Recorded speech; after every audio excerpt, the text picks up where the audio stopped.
I found out you're a member of a group, and I probably should have known this, not Blue Dogs, although you are a member of that too, but Problem Solvers. What is this group? So, the moderates in that, being consensus building and problem solving doesn't get national headlines. It doesn't go viral, unfortunately. But I've joined the Problem Solvers. This is a group of 24 Republicans, 24 Democrats. In order to join, you actually have to bring somebody from the other party, and you join 2 by 2.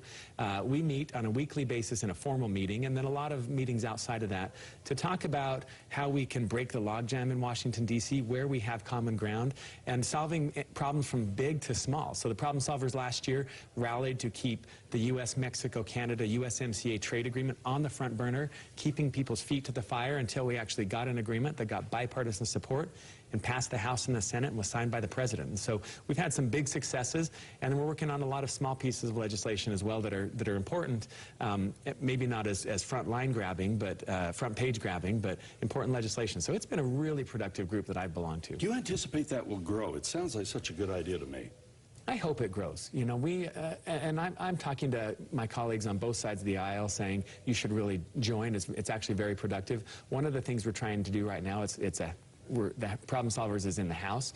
We're reaching out to the Senate, asking the Senate to participate, because as much as there's a Republican-Democrat divide, it seems like there's a House and Senate divide, too. And so, for example, a few weeks ago, I invited Mitt Romney to come and present to our caucus about a piece of legislation that he's working on that I support. And so he presented on that, and now we're getting people to sign up for his bill and trying to bridge that gulf between the House and the Senate and between Republicans and Democrats. We've talked on this program before, and you mentioned, too, in the editorial board meeting, the focus on suicide prevention and also on prescription drugs. And we only have, sadly, only a minute or so.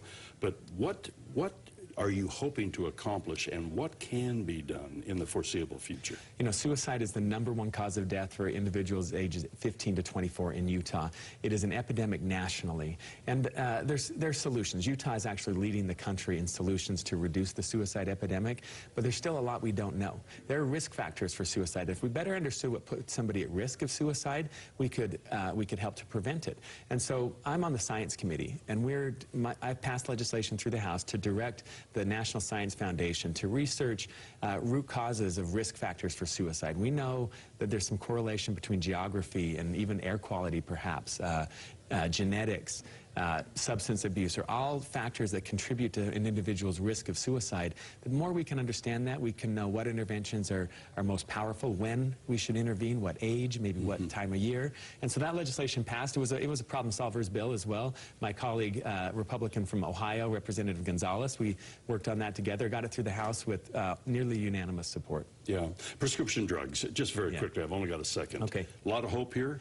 I do have some hope. I think, you know, the Democrats have some ideas they put forward. The Republicans have ideas that they put forward. Neither the twain shall meet is where we are right now. So I'm saying, look, there are good ideas in both bills. Let's not have a talking point. I hear gut-wrenching stories from my constituents every day.